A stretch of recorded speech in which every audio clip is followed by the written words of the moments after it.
Asia Pacific 10:40 the 11th of July 2017 updated 10:42 the 11th of July 2017 get short URL US President Donald Trump is on an official tour to several Asian countries amid the ongoing Korean Peninsula crisis. Moscow Sputnik. Hundreds of people have gathered in the center of Seoul to protest against U.S. President Donald Trump's two-day visit to the country, the Yonhap news agency reported on Tuesday. According to the agency, hundreds of members of liberal activist groups, calling themselves Collective Action for No Trump, gathered in the central Gangwon Square to stage a rally denouncing the U.S. president's visit to South Korea. The demonstrators accused Trump of escalating tensions on the Korean Peninsula with his provocative rhetoric, forcing South Korea into buying armaments and attempting to renegotiate the free trade deal between the two countries. The protesters are planning to hold a candlelight vigil starting at 7 p.m. local time 10 a.m. GMT. Local police reinforced security measures, set up barriers and deployed additional officers in the central area of the capital, especially near the presidential residence, the Blue House.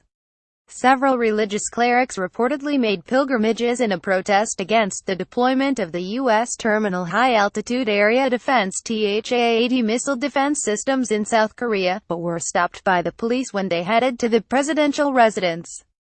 Proponents of Trump's visit to the country have also taken to the streets of the South Korean capital, hailing the alliance between the two countries and calling on the U.S. president to visit the demilitarized zone DMZ between North and South Korea, even though the White House said in late October that a trip to the DMZ was not on the president's schedule. Earlier in the day, Trump landed at the Osan Air Base in the South Korean city of Pyeongtaek and headed to the U.S. Army Camp Humphreys Garrison, where he was welcomed by the troops.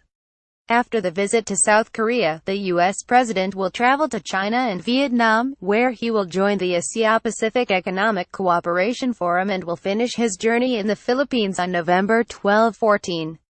Trump previously criticized the 2012 U.S.-South Korean Free Trade Agreement, calling it horrible and unacceptable. In late June, Trump instructed U.S. Trade Representative Robert Lighthizer to start renegotiating the current trade agreement, and said the United States and South Korea were working on creating a fair and reciprocal trade relationship.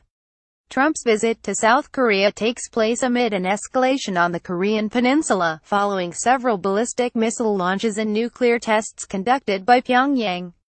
The escalation was followed by harsh rhetoric that came from both Donald Trump and North Korean leader Kim Jong-un. In addition, in October it was reported that North Korea could hold a new missile test in response to Trump's visit.